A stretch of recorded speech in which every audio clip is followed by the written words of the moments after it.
Bienvenidos a esta tercera clase del módulo Vida del Apóstol Pablo.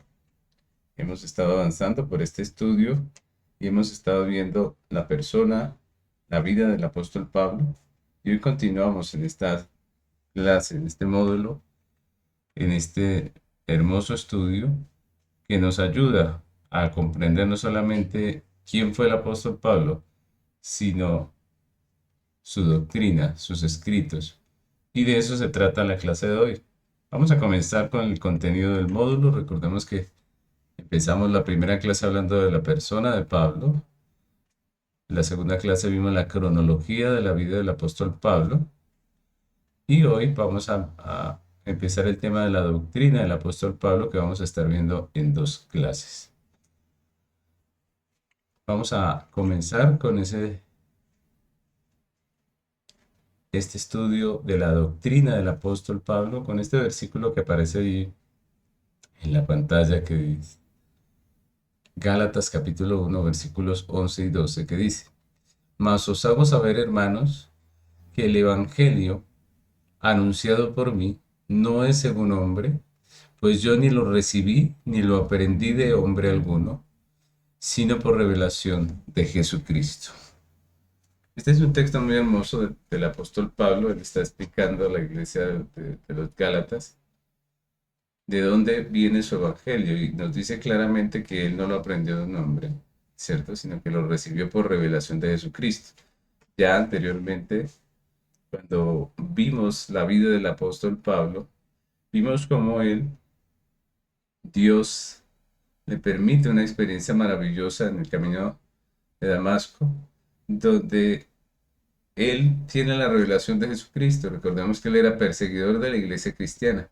Y allí en ese camino, él tiene esa experiencia de que Cristo se revela a su vida. Y a partir de ese momento, dicen las escrituras que Pablo lo que hace es apartarse, ¿no? Apartarse a estudiar las escrituras, a como a decantar la doctrina.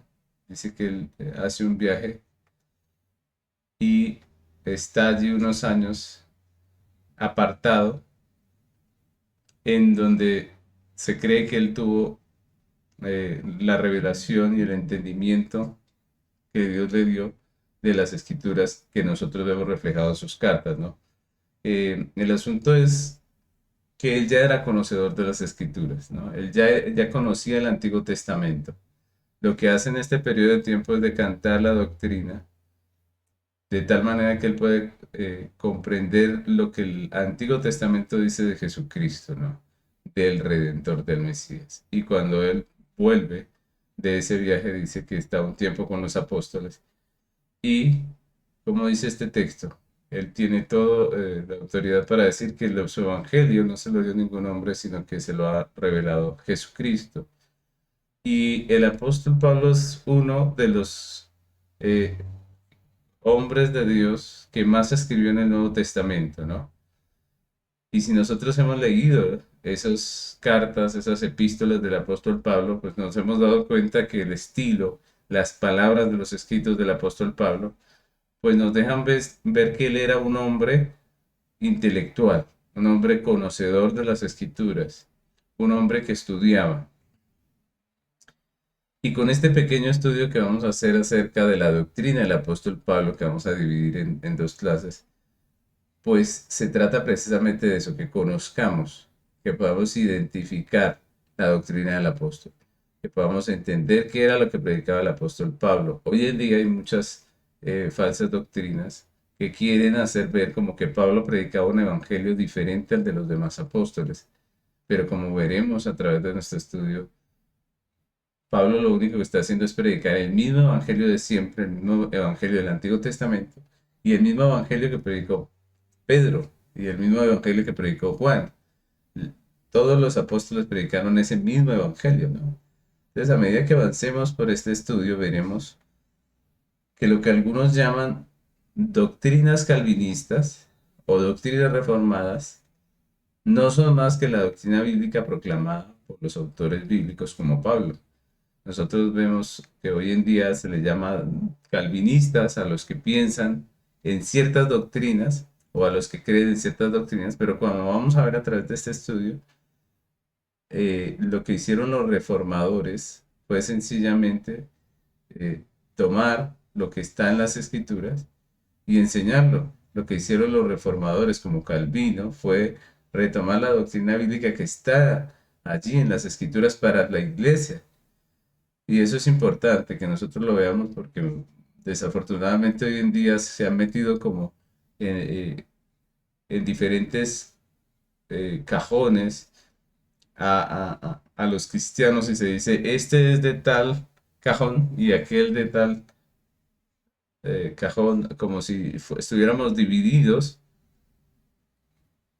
de alguna manera por diferentes maneras de pensar, pero yo creo que lo que debemos hacer como creyentes es mirar lo que la escritura dice, despojarnos de todas esas eh, cuadrículas en las que nos hemos metido y mirar lo que las escrituras dice.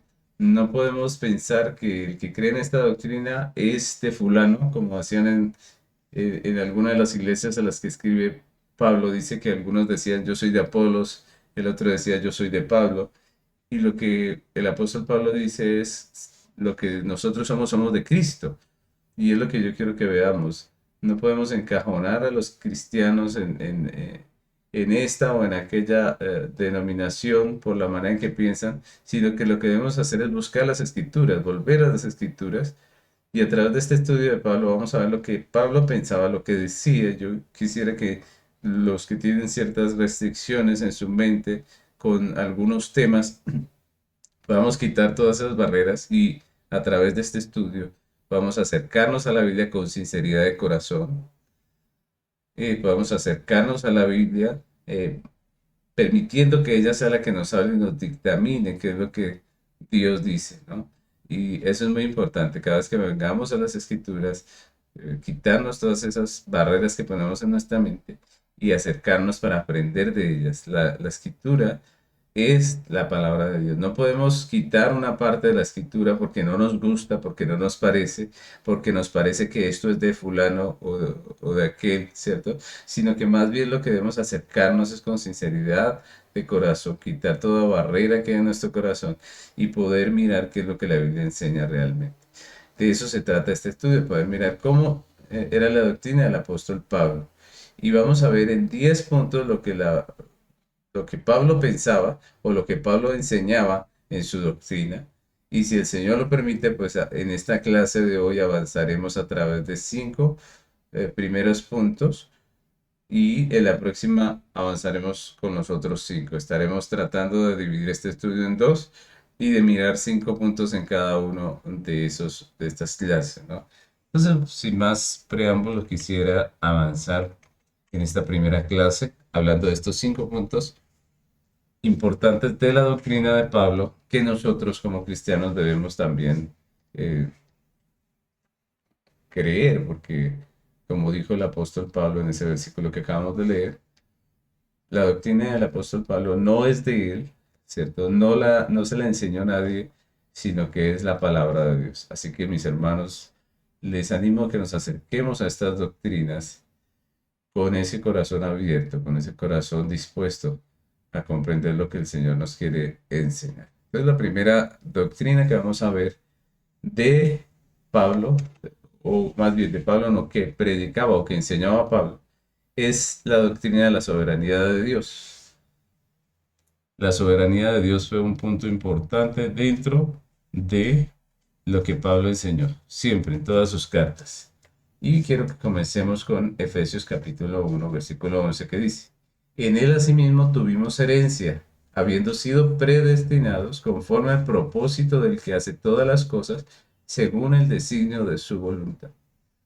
Este texto quisiera que empezáramos viendo lo que Pablo dice acerca de Dios. No hablemos del creyente y la predestinación todavía. Hablemos acerca de lo que dice Pablo con respecto a Dios. Aquí dice en este texto que Dios hace todas las cosas según el designio de su voluntad. Y a eso nos referimos cuando hablamos de la soberanía de Dios. A que Dios hace como Él quiere, ¿no? Dios hace como Él quiere. En todas sus epístolas, el apóstol Pablo nos presenta a Dios como el soberano, que hace como Él quiere. Y cuando hablamos de la soberanía de Dios, estamos diciendo que Dios dirige todas las cosas según el consejo de su voluntad. Y es lo que nos dice el texto, ¿cierto? Dice que hace todas las cosas según el designio de su voluntad. Miremos que Dios no es movido por nadie a hacer lo que hace, sino que Él actúa soberanamente. A Dios no le toca hacer algo, simplemente Él lo hace soberanamente por su voluntad, porque Él lo desea. Y eso es muy importante dentro de la concepción del cristianismo bíblico. Cuando nosotros pensamos que podemos manipular a Dios, entonces ya estamos abandonando esa doctrina de la soberanía de Dios. Cuando creemos que el asunto, el poder, el dominio está en nosotros y no en Dios, estamos eh, desviándonos de la sana doctrina.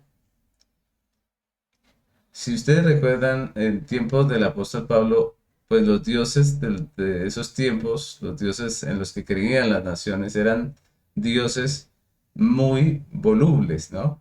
Eran dioses que estaban atados prácticamente por un destino arbitrario que ellos no podían torcer ni cambiar, ¿no? Era como que los dioses estaban sujetos a un destino. Sin embargo, lo que dice Pablo aquí es revolucionario dentro del contexto del que él está hablando, porque él está presentando a Dios como el soberano que rige el destino, ¿no? Como el dueño de todo esto, como aquel que hace según su voluntad.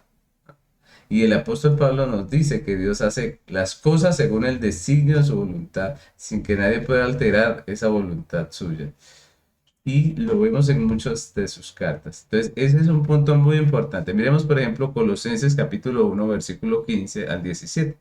Dice, Él es la imagen del Dios invisible, el primogénito de toda creación, porque en Él fueron creadas todas las cosas, las que hay en los cielos, las que hay en la tierra, visibles e invisibles, sean tronos, sean dominios, sean principados, sean potestades, todo fue creado por medio de Él y para Él. Y Él es antes de todas las cosas, y todas las cosas en Él subsisten. Y aquí nos están hablando de Cristo, de cómo Cristo es el Señor, pero también soberano, ¿cierto? Todo fue creado por medio de Él y para Él. Las cosas subsisten por Él y subsisten para Él. Todo es para Él. Toda la vida, la naturaleza, nuestra propia vida como seres humanos es para Dios. Todo lo que somos es para Él. Él es el soberano. Miren cómo esto obviamente contrasta con el evangelio humanista que hoy en día se enseña, en donde prácticamente el hombre es el soberano, ¿cierto? Donde prácticamente Dios está para el hombre y no el hombre para Dios. Pero eso es equivocado. Dios soberanamente creó todo para su propia gloria. Dios creó todo para su propia gloria. La realidad es que Dios es el soberano y los hombres somos los que le servimos a él. El hombre solamente tiene dos posibilidades: o es enemigo de Dios, del Dios supremo, o es siervo del Dios supremo. Miren esto, en las dos posiciones está bajo autoridad, está bajo, ¿cierto? En ningún momento el hombre es el Señor, no. Los hombres somos siervos de Dios y somos de Cristo. Y si no son siervos de Cristo, pues son enemigos de Dios, del soberano, del Señor. Pero miren cómo siempre Dios es el que reina, el que gobierna, y todos nosotros estamos para Él, no Él para nosotros. Dios nos creó a nosotros y no nosotros a nosotros mismos, dice el salmista, y Él es el soberano. Y esta es una parte fundamental de la doctrina bíblica y también de la doctrina de Pablo. Si vamos a entender qué es lo que dice Pablo en sus epístolas, pues tenemos que considerar que él ve a Dios como el soberano, ¿no? Que él hace como él quiere. Dios hace como él quiere, ¿cierto? En los cielos, en la tierra y debajo de la tierra, dice la Biblia. Entonces, ese punto es muy importante. Todo fue creado por medio de él y para él. Todo subsiste para Dios. Y ese es una idea que revoluciona la mente de aquel que ha tenido siempre un evangelio humanista donde pensaba que el hombre es el centro de todas las cosas. Eso es equivocado, porque Dios es el centro de todas las cosas. Dios es el dueño de todo y todo existe para Él, para su gloria. Entonces, ese es el primer punto que debemos comprender de la doctrina de Pablo, la soberanía de Dios. Ahora vamos a hablar de un punto que es importante también, que es la predestinación. Y aquí llegamos a una doctrina que a algunos no les gusta. Una doctrina que algunos sencillamente con el hecho de escucharla ya dicen eso es del diablo y todas esas cosas que escuchamos por ahí, pero que es importante dentro de la teología de la doctrina de Pablo. Nosotros vamos a ver que esta no puede ser una doctrina rechazada porque es palabra de Dios. El que habló de esta doctrina no fue Calvino, ¿no? Porque algunos piensan que esta es una doctrina calvinista, ¿no? Y no la aceptan porque les parece injusta. Pero nosotros tenemos que ver que esto en primer lugar no lo hizo Calvino, no lo creó Calvino, sino que es una doctrina de la Biblia, que es parte de la doctrina de Pablo y de los demás apóstoles, y que lejos de ser injusta, la predestinación lo que manifiesta es la justicia y la santidad de Dios. Y yo quiero que veamos bien esto que nos enseña la Biblia. Miren lo que dice Pablo en Efesios capítulo 1, versículos 3 al 5. Dice, bendito sea el Dios y Padre de nuestro Señor Jesucristo, que nos bendijo con toda bendición espiritual en los lugares celestiales en Cristo, según nos escogió en Él antes de la fundación del mundo para que fuésemos santos y sin mancha delante de Él en amor, habiéndonos predestinado para ser adoptados hijos suyos por medio de Jesucristo, según el puro afecto de su voluntad. Miremos que la palabra predestinación está en la Biblia, hace parte de la doctrina bíblica y de lo que enseñaba el apóstol Pablo. Pablo en este texto, sencillamente, y quiero hablar de lo que dice el texto, nos está diciendo que nosotros fuimos escogidos, ¿no? Miren esto, nosotros fuimos escogidos, es lo que llaman la doctrina de la elección. Fuimos escogidos soberanamente por Dios. Es decir, Dios nos escogió de manera soberana, no porque nosotros le indujimos con alguna conducta, con alguna cosa que hicimos a escogernos, sino porque Él soberanamente nos escogió. ¿Por qué decimos que no, nosotros no tuvimos nada que ver? Porque allí nos dicen cuándo nos escogió. Dice que nos escogió antes de fundar el mundo. La elección es soberana. Dios lo hizo antes de que nosotros existiéramos. Y como vemos, dice que fuimos predestinados. La iglesia fue predestinada. Y esa es una doctrina bíblica, no es una doctrina de ningún hombre. Pero según las escrituras, todos los descendientes de Adán somos pecadores. Miren esto, que algunos dicen, pero es que esa doctrina es injusta. ¿Cómo Dios va a escoger a algunos y a otros no? ¿Cómo es que salva a uno y a los otros los deja en perdición? Pues vamos a entender un poco de esto. Si nosotros miramos las escrituras, nos dicen que Adán pecó, ¿cierto? Y desde la caída de Adán, pues todos los descendientes de él somos pecadores, estamos justamente destituidos de la gloria de Dios. Pero si hablamos de justicia, miren esto, si hablamos de justicia, lo justo es que todos los descendientes de Adán seamos condenados por nuestro pecado. Todos los descendientes. ¿Por qué? Porque Adán pecó y todos nosotros pecamos también. Recordemos que Adán era el representante de la humanidad y cuando él cayó, dice la Biblia que el pecado entró en todos nosotros. Eso es algo que está escrito en la Biblia, ¿no? Entonces, según las escrituras, todos nosotros estamos condenados. Pero a Dios le plació en su soberana gracia, ojo, en su soberana gracia, le plació escoger, predestinar, llamar, redimir, justificar, santificar a un pueblo para sí, a la iglesia. Y esa es la historia de redención. La historia de redención es la historia de cómo Dios salva a esa iglesia. No por nuestra santidad o nuestra justicia, sino a pesar de nuestros pecados. Porque si nosotros vemos, todos los hombres somos pecadores y solo la gracia de Dios nos puede salvar. La salvación es una obra de la soberana gracia de Dios que comenzó con la elección, con la predestinación y que termina con la glorificación. Entonces, toda es una obra de Dios, no nuestra. Miren que nosotros no somos los que finalmente nos salvamos, sino es Dios el que nos salva en Cristo. Dice Romanos capítulo 8, versículos 28 al 30. Sabemos que a los que aman a Dios, todas las cosas les ayudan a bien. Esto es los que conforme a su propósito. Miren esta palabra su propósito que es importante. Ahí habla de la soberanía de Dios. No dice que conforme a nuestro propósito, sino conforme a su propósito son llamados. Dios predestinó a algunos que llamó, ¿cierto? Es lo que dice ese texto.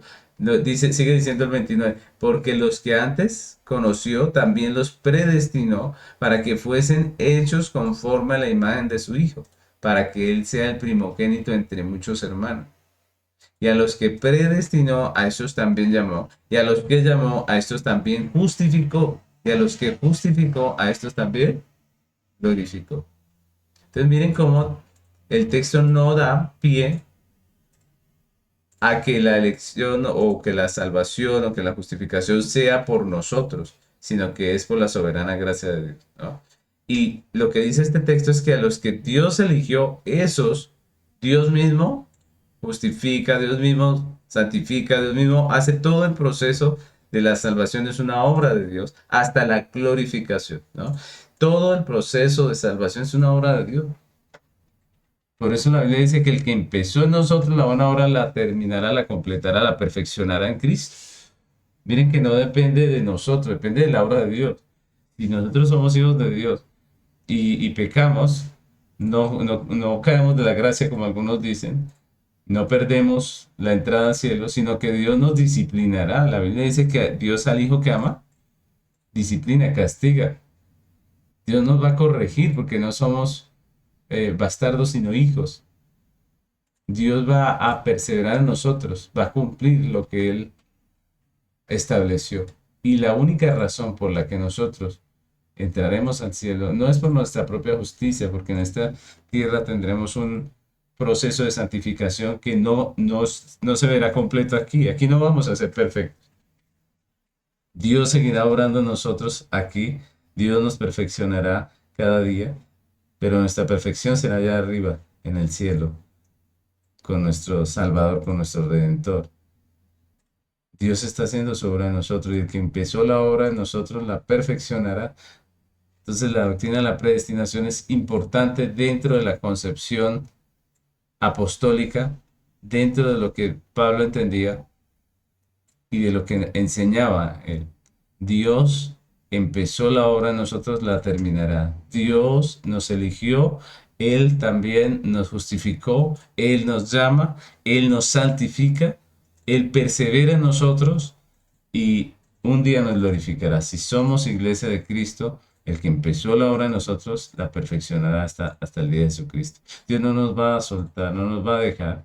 Dios hará lo que tenga que hacer. Si somos tercos, nosotros vemos en la Biblia muchos hombres de Dios que fueron tercos, obstinados en el pecado. ¿Qué hizo Dios? Los abandonó, los sacó, les echó fuera de la gracia del Señor. No, Él los disciplinó. Hubo hombres en la Biblia que nosotros vemos que perseveraron en su pecado y que como hijos de Dios fueron disciplinados por Dios, sufrieron bastante por su necedad, por su terquedad, por su obstinación, pero finalmente los vemos en Cristo.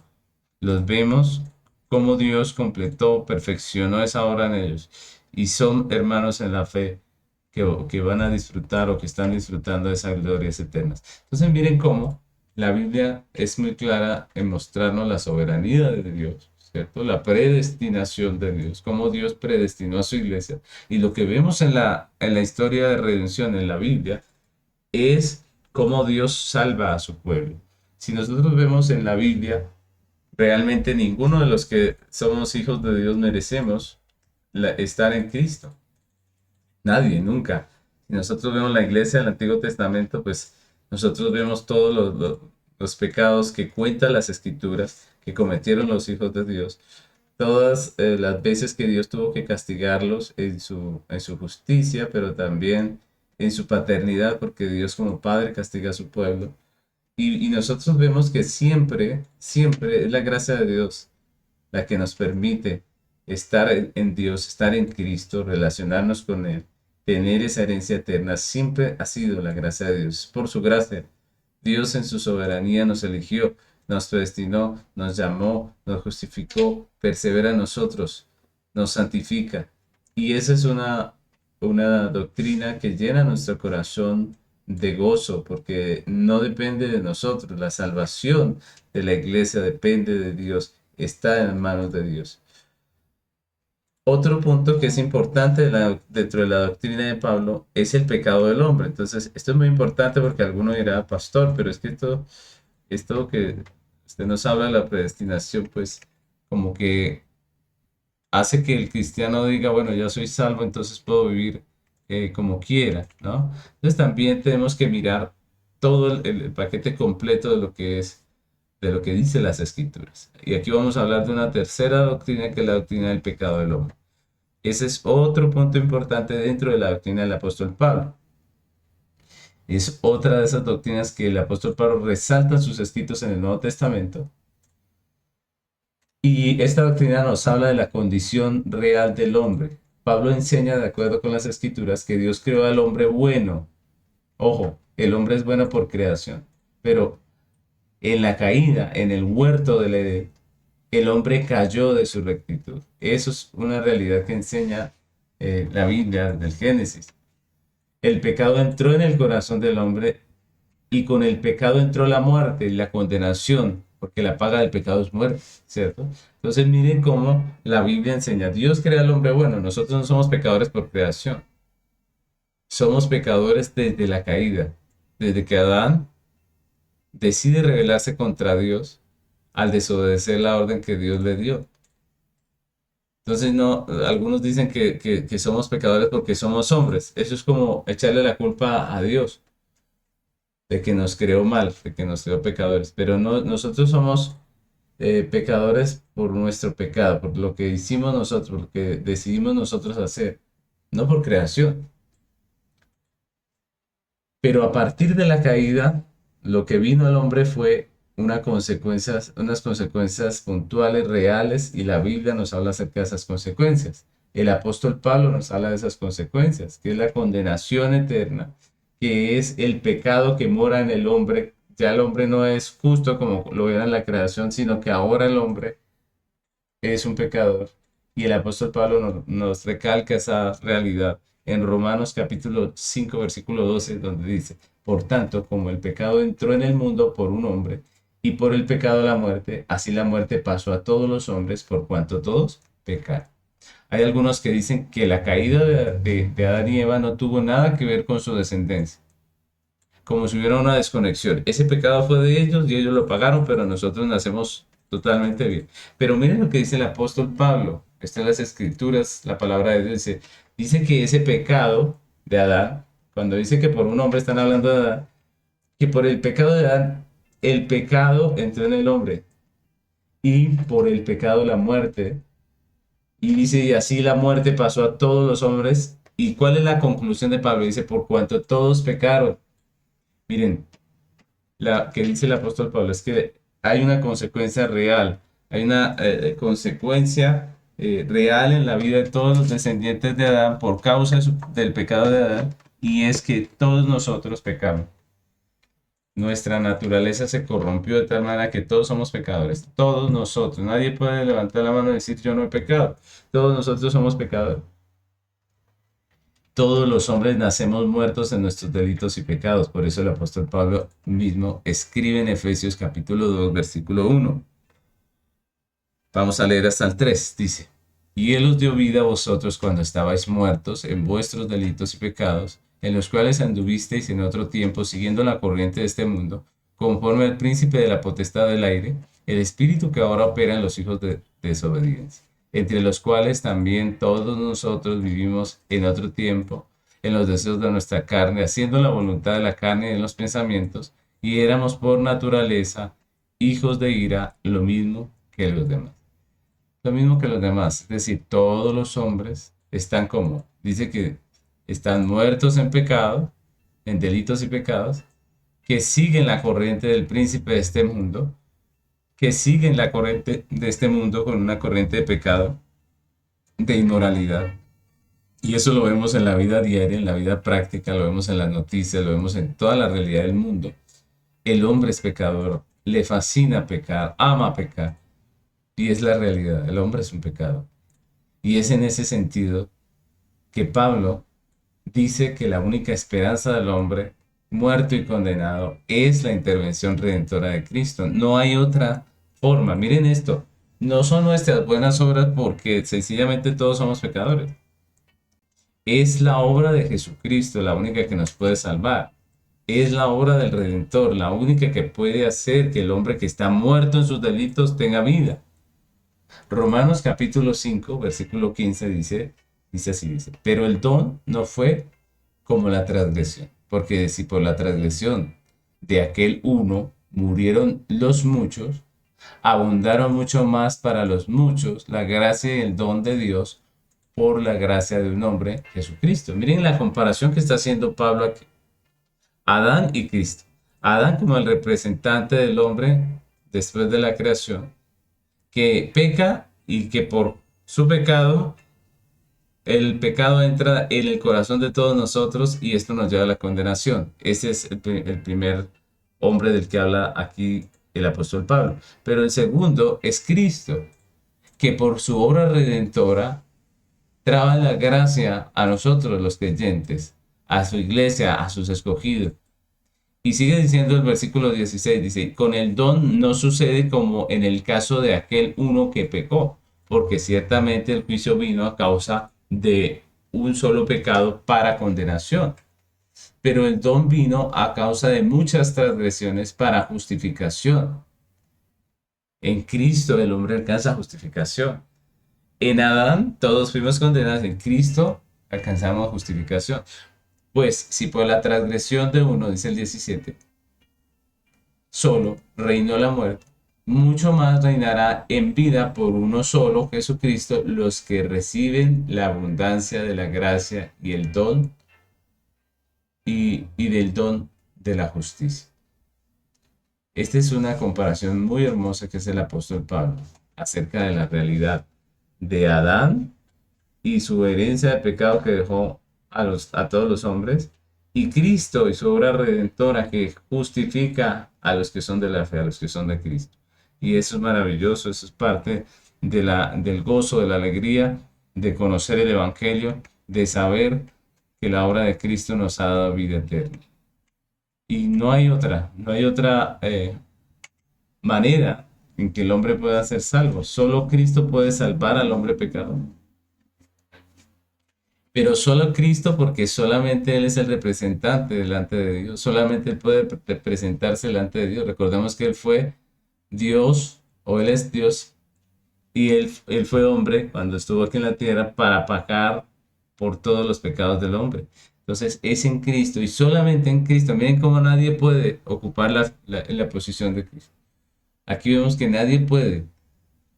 Es Cristo el único que podía hacerlo y fue Cristo el que lo hizo por su obra en la cruz.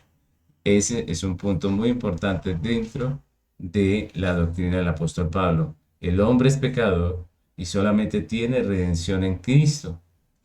El hombre es pecador y solamente tiene redención en Cristo. Ahora, esa redención del hombre en Cristo no solamente le libra de la condenación eterna, sino que también le libra de su pecado, y eso es importante, porque hay muchas personas que quieren ser salvas del infierno. O sea, escuchan lo del infierno y les da temor y dicen, yo quisiera irme al cielo, no quiero el infierno, sí, pero esa no es una persona salva.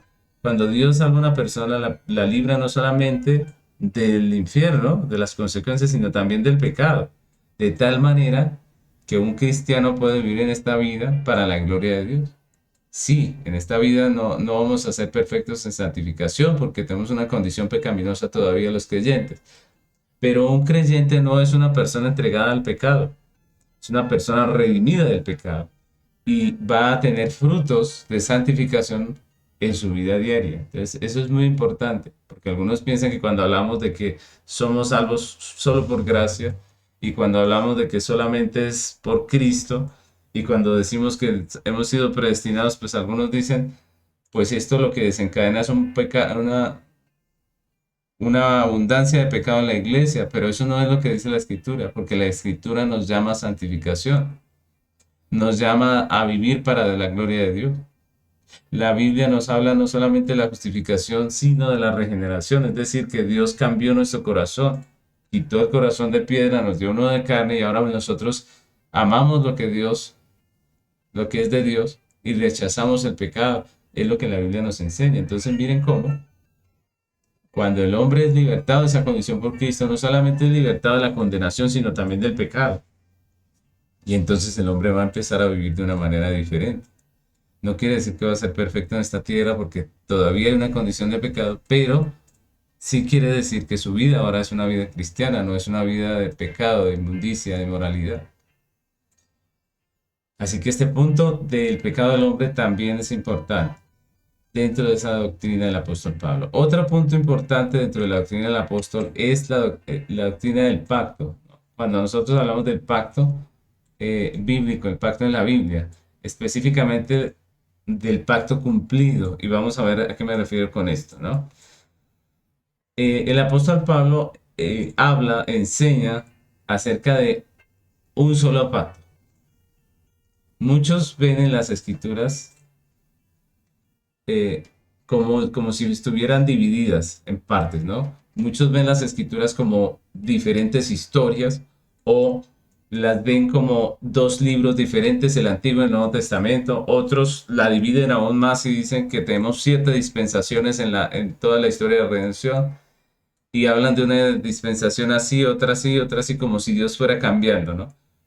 Los más conservadores ven solamente dos, dos partes en la Biblia, ¿no?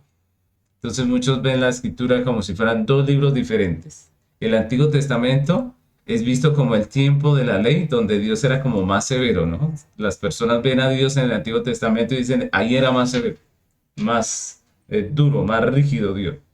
Y luego ven el Nuevo Testamento y lo ven como el tiempo de la gracia, ¿no? Eso siempre se resalta, que es el tiempo de la gracia, donde prácticamente podríamos decir que muchos piensan que Dios se suavizó. Y por esa concepción algunos ven el Antiguo Testamento como un libro mandado a recoger, como un libro muy diferente al Nuevo Testamento y como que ese ya pasó y ahora tenemos el Nuevo Testamento donde Dios es como más tranquilo, donde Dios se suavizó un poco. Pero Pablo, de acuerdo a las Escrituras, ve a Dios en el Nuevo Testamento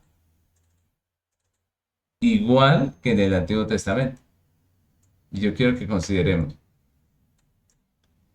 Pablo ve la historia de redención como una sola historia, ve el pacto de Dios como un solo pacto, ve al pueblo de Dios, tanto del Antiguo como del Nuevo Testamento, como un solo pueblo, y ve a Cristo como el mismo de ayer, de hoy y de por los siglos. Pablo ve una sola realidad en toda la historia de redención. Y eso es muy importante, porque hoy en día muchos han dividido la Biblia como si Dios hubiese cambiado. Pero miren, yo quiero que pensemos en esto. Si Dios cambió 7 veces en la Biblia, como algunos piensan, ¿podríamos decir que Dios es inmutable? No. Si Dios cambió a medida que pasó el tiempo, podríamos decir que aprendió. Esa es la realidad. Si Dios cambió, podríamos decir que aprendió. Entonces no podríamos decir que Él es omnisciente, que Él es todo sabio, que Él todo lo sabe, sino que Él va aprendiendo por el camino como nosotros los mortales. Entonces miren cómo nosotros no podemos decir sencillamente que en la Biblia Dios cambió, que Dios fue cambiando y mejorando o cambiando su manera de comportarse con el hombre, porque la Biblia nos habla de la inmutabilidad de Dios. Dios es el mismo y Pablo nos presenta a Dios como el mismo. Y esto tenemos que arreglarlo en nuestra manera de pensar, porque algunos piensan que en el Antiguo Testamento Dios era uno, en el Nuevo Testamento era otro. Como que Dios cambió, como que Dios se suavizó, pero la Biblia nos muestra y Pablo nos muestra que Dios es el mismo, que Dios sigue siendo el mismo. Lo mismo pasa que algunos ven en el Antiguo Testamento una iglesia diferente que en el Nuevo, en el Antiguo Testamento una forma de salvación diferente al Nuevo, pero Pablo nos muestra que en el Antiguo y el Nuevo Testamento, el Antiguo y el Nuevo Testamento son uno solo, son la Biblia, son la historia de redención, y para Pablo solo hay un pacto en distintas administraciones. El apóstol Pablo ve el Antiguo Testamento como el tiempo del pacto prometido, cuando el pacto era apenas una promesa. Imagínense, el Antiguo Testamento es la promesa y nosotros vemos que realmente el Antiguo Testamento tiene toda la promesa de redención. Pablo no inventa una nueva doctrina, sino que desarrolla la doctrina del Antiguo Testamento. Miren que él no desecha el Antiguo Testamento, sino que desarrolla el Nuevo Testamento dentro del Antiguo y toma como base las profecías, las promesas hechas a los patriarcas. Él no abroga la ley, no dice que la ley está abrogada, sino que muestra su verdadera función, que es la de revelarnos a Cristo. Y vemos cómo Pablo ve en Cristo ese pacto cumplido. En el Nuevo Testamento, nosotros vemos que Pablo ve este nuevo tiempo de la venida de Cristo como el pacto cumplido en Cristo el Mesías. Cada vez que Pablo habla del Mesías, de Cristo, pues él nos lo muestra como el cumplimiento. El tiempo en que el Mesías vino y murió en la cruz para Pablo es el cumplimiento de las promesas pactuales del Antiguo Testamento. Y miren esto, porque algunos piensan que como la Biblia habla del nuevo pacto, prácticamente lo que está diciendo, según muchos, es que el antiguo pacto ya es desechado, no tiene nada que ver con nosotros, pero lo que Pablo dice es que el nuevo pacto es el cumplimiento del pacto antiguo, que la novedad del pacto es su cumplimiento en Cristo. Y miren eso, Pablo no está cambiando, Pablo no está quitando lo antiguo, sino que está diciendo que eso antiguo se cumplió en el Mesías. Y también Pablo habla del regreso de Cristo como la consumación del pacto. Entonces tenemos tres tiempos: pacto prometido, Antiguo Testamento; pacto cumplido, Nuevo Testamento; y pacto consumado cuando Cristo regrese. Y la iglesia de Cristo en todo tiempo está allí, siendo redimida por la obra del Redentor. Nosotros leemos en Gálatas capítulo 3 versículo 7, vamos a leer hasta el 9. Dice: sabed por tanto que los que son de la fe, estos son hijos de Abraham. Y la escritura, previendo que Dios había de justificar por la fe a los gentiles, dio de antemano la buena nueva a Abraham, diciendo: en ti serán benditas todas las naciones. De modo que que los de la fe son bendecidos con el creyente Abraham. Si notamos en este texto, Pablo no está desechando el Antiguo Testamento, ni está desechando la promesa de Abraham, ni está desechando nada de lo de atrás, sino que está mostrando con las escrituras del Antiguo Testamento cómo Cristo es la promesa cumplida que se hizo a Abraham. Más adelante en Gálatas 3:16 dice: ahora bien, a Abraham fueron hechas las promesas y a su simiente. No dice a las simientes, como si hablase de muchos, sino como de uno, y a tu simiente, la cual es Cristo. Miren cómo Pablo dice: Cristo es el cumplimiento de la promesa de Abraham, y así podemos ver que Pablo muestra, al igual que los demás apóstoles, a Cristo como el cumplimiento. Nosotros podemos ver en todas las escrituras del Nuevo Testamento a los apóstoles mostrando a Cristo como el cumplimiento de la promesa hecha a David, por ejemplo, que Cristo es el rey que había sido prometido a David. Como aquí vemos que Cristo es el cumplimiento de la promesa hecha a Abraham, ¿cierto? Pero también vemos en el Nuevo Testamento que Jesucristo es el cumplimiento de la promesa hecha a Moisés acerca del profeta que Dios levantaría. Y así podemos ver cómo en el Nuevo Testamento nos muestran que Cristo es el cumplimiento. No es la abrogación del Antiguo Testamento, sino el cumplimiento. Y de la misma manera lo ve Pablo, lo escribe, lo enseña Pablo a Cristo como el cumplimiento de la promesa. Y en ese sentido es que nosotros debemos aprender lo que Pablo nos está diciendo y ver la historia de redención como una sola. Si nosotros nos damos cuenta, hoy en día algunos piensan que antes se salvaban las personas por la ley y ahora es por la gracia. Pero la Biblia muestra desde el Antiguo Testamento que el hombre no se puede salvar por la ley y que lo único que lo puede salvar es la gracia de Dios en Cristo. Miremos, por ejemplo, cuando Dios dio la ley en el monte Sinaí. Junto con la ley, Dios dio la hechura del tabernáculo. ¿Ustedes recuerdan qué era el tabernáculo? El tabernáculo era una predicación del evangelio prácticamente, porque en el tabernáculo venían los hombres que habían violado la ley. Miren, miren esto. El Señor les dio la ley, pero Él no dijo, ellos la van a cumplir. No, Él lo que pensó fue, lo que pensó fue que ellos la iban a quebrantar porque son pecadores y les dio el tabernáculo. Y en el tabernáculo los hombres venían eh, con un cordero, con un animal de sacrificio para ofrecerlo delante de Dios por sus pecados. Miren esto. Dios dio junto con la ley, dio también el tabernáculo para mostrarnos que en nuestro propio justicia no podemos porque somos pecadores y que solamente a través del sacrificio del cordero el hombre podía alcanzar plena justicia delante de Dios. Eso es maravilloso, ese es el evangelio. ¿Y cuando se enseñó lo del tabernáculo? En el Antiguo Testamento. Recordemos que en el Antiguo Testamento está todas esas cosas del cordero, del sacrificio, de el sacerdote como el mediador delante de Dios por los hombres. Todo esto es parte del Antiguo Testamento. Así que la gracia estuvo en el Antiguo Testamento y la ley también. Y en el Nuevo Testamento tenemos la ley también, porque Cristo dijo que Él no vino a abrogar la ley. Y tenemos la gracia. Siempre ha sido lo mismo. Hay dos administraciones. La diferencia es que el Antiguo Testamento era el tiempo de la promesa y en el Nuevo Testamento es el tiempo del cumplimiento. La salvación nunca ha sido por las obras de la ley, porque después de la caída el hombre siempre ha sido un pecador, muerto y enemigo de Dios. En toda la historia de redención, la salvación ha sido por fe en la obra del Redentor.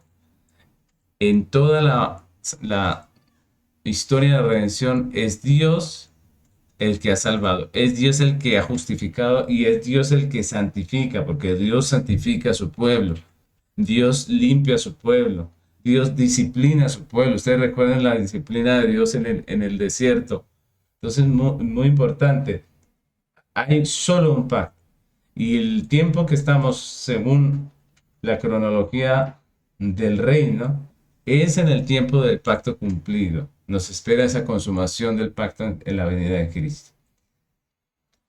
Y con esto pasamos a la quinta cosa importante dentro de la doctrina del apóstol Pablo, que es la cristología. Y en esto de la cristología podríamos gastar todo un módulo, la cristología del apóstol Pablo, pero quiero resumirlo en tres enunciados sencillos acerca de lo que Pablo pensaba o de lo que Pablo enseñaba acerca de Cristo. El primero de ellos es que Pablo pensaba, o Pablo enseñaba en cuanto a la doctrina de Cristo, que Jesús es el Mesías prometido. El apóstol Pablo siempre vio a Jesús, a Cristo, como el Mesías prometido, como aquel que se había prometido en el Antiguo Testamento, aquel en el cual esperaban los santos del Antiguo Testamento que un día vendría. Por ejemplo, aquí en Tito capítulo 1, versículos del 1 al 3 dice, Pablo, siervo de Dios y apóstol de Jesucristo, conforme a la fe de los escogidos de Dios. Ojo, conforme a la fe de los escogidos de Dios.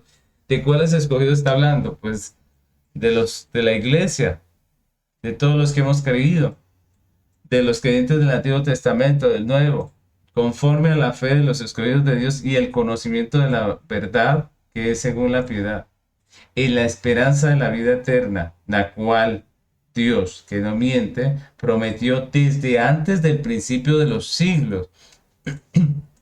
Miren lo importante de este punto. ¿Desde cuándo está la esperanza que predicaba Pablo? Desde antes del principio de los siglos. Y la iglesia la ha creído. Ha sido la esperanza de la iglesia a través de los siglos. Y dice en el 3, y a su debido tiempo manifestó su palabra por medio de la predicación que me fue encomendada por mandato de Dios, nuestro Salvador. Había un tiempo determinado en la cronología de Dios para la aparición del Mesías, y cuando se cumplió ese tiempo, entró Cristo al mundo. Se esperaba la venida del Mesías, el pueblo de Dios esperaba, tenía esa esperanza de la vida eterna que le había sido comunicada desde el principio y que un día se cumplió. Y por eso Más adelante dice el apóstol Pablo en Gálatas capítulo 4, versículo 4 y 5 dice, pero cuando vino el cumplimiento del tiempo, Dios envió a su Hijo, nacido de mujer, nacido bajo la ley, para que redimiese a los que estaban bajo la ley, a fin de que recibiésemos la adopción de hijos. Cuando se cumplió el tiempo, había un tiempo determinado para la venida del Mesías, para aquel Mesías que esperaba al pueblo de Dios, y cuando se cumplió el tiempo apareció Cristo. Pablo ve a Cristo, habla de Cristo, enseña de Cristo como el Mesías prometido desde el Antiguo Testamento. No hay una desconexión entre el Antiguo y el Nuevo Testamento, más bien hay una continuidad. El Antiguo Testamento, el Mesías era una promesa, en el Nuevo Testamento es el cumplimiento. Y lo que hace Pablo es explicar ese cumplimiento. Lo que hace Pablo es mostrar cómo Cristo cumple todo aquello que en las Escrituras se había prometido de él. Entonces, lo primero que ve Pablo es a Cristo como el Mesías prometido. Lo segundo que ve Pablo allí es la satisfacción de la justicia de Dios. Cristo es la satisfacción de la justicia de Dios. Y este punto es muy importante y sin embargo muy olvidado muchas veces por la iglesia. Porque el Evangelio se trata primeramente de la satisfacción de la justicia de Dios. Nosotros siempre nos enfocamos en el hombre, en los beneficios que el hombre obtiene de la redención. Pero la Biblia y el apóstol Pablo nos hablan de la redención como la satisfacción de la justicia de Dios. Recordemos que en todo este tema hay un ofendido y un ofensor.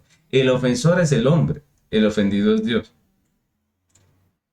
Y lo que vemos en las escrituras es que Cristo vino primeramente por Dios y luego también por el hombre.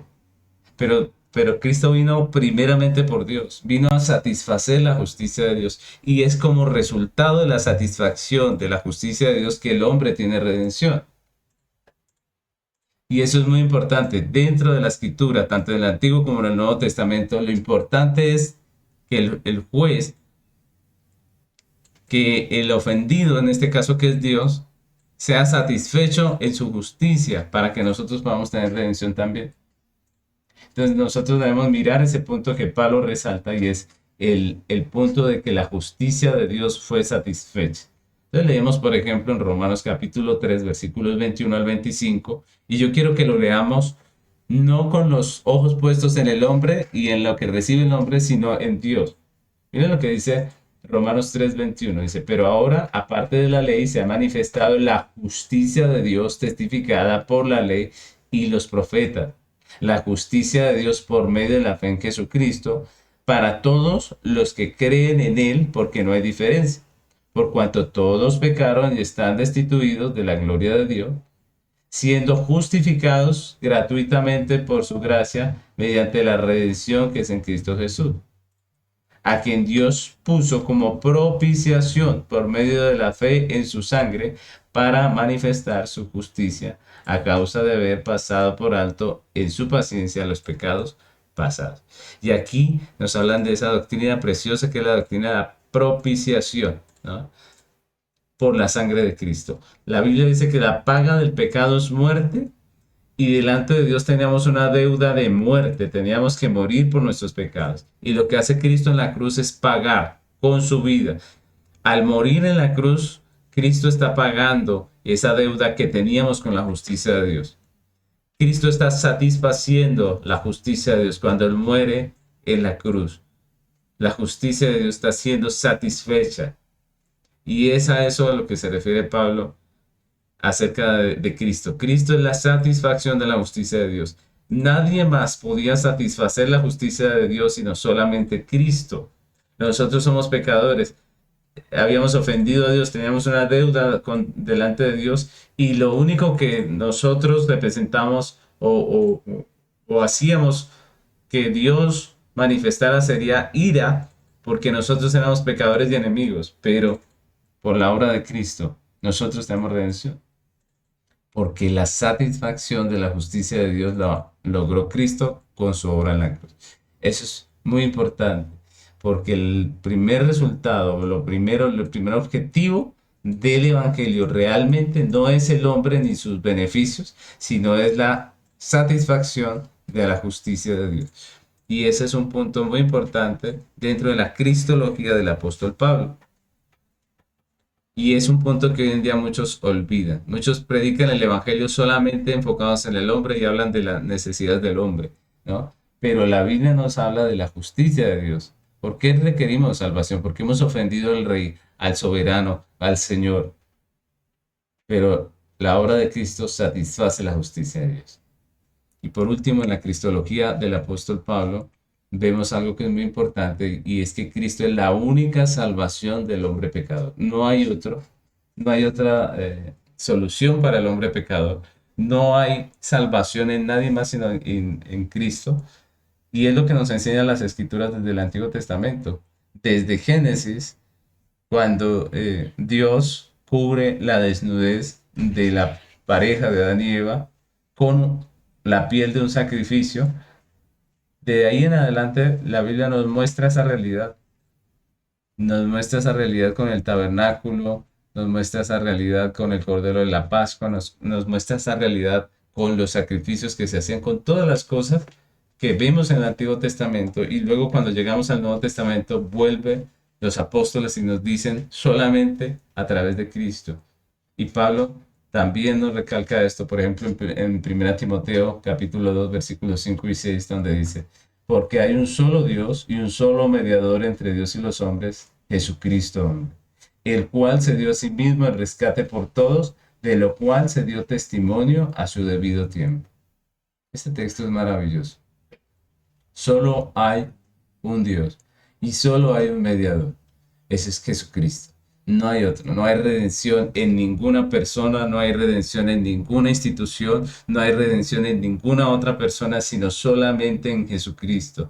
Nosotros no podemos salvarnos a nosotros mismos, no podemos darnos salvación y vida eterna a nosotros mismos, solamente Cristo es la salvación para el hombre pecador. Solamente en Cristo el pecador puede ser justificado. Solamente en Cristo. Entonces miremos que con esto terminamos estos 5 puntos de las doctrinas de Pablo.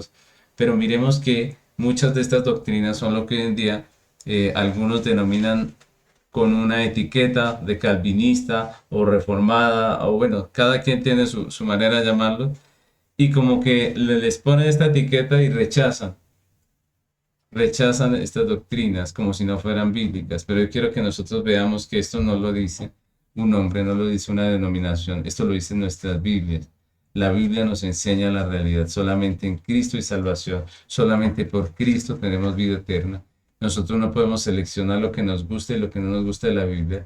Tenemos que aceptar la Biblia completa como la palabra de Dios, como esa palabra de Dios que es vida para nosotros. Entonces yo les invito a que estudiemos estas doctrinas y podamos nosotros abrazar la fe bíblica, la fe que las escrituras manifiestan, lo que el apóstol Pablo nos enseña en sus escritos.